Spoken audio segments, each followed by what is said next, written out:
Bagi pengguna X70, okay, sekarang dah ada shock dan audio. Audio yang terbaru, saya pun baru tahu. Dah lebih setahun baru perasan ada audio kat dalam ni. Maknanya siapa peminat audio ni, audio dapat Molek FM, Hot FM dan banyak lagi channel-channel lah. Okay. Kalau saya ni peminat Molek FM, dah sekarang ni tak perlu buka Android Auto atau Apple CarPlay dah.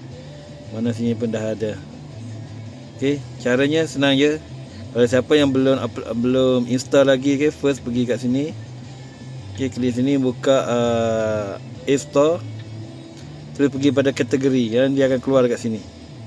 Okay, mana tu get, tekankan get dan install lah. Dan bila boleh buka, ada e-booster, audio, shock dan jawab sekali ni untuk X70.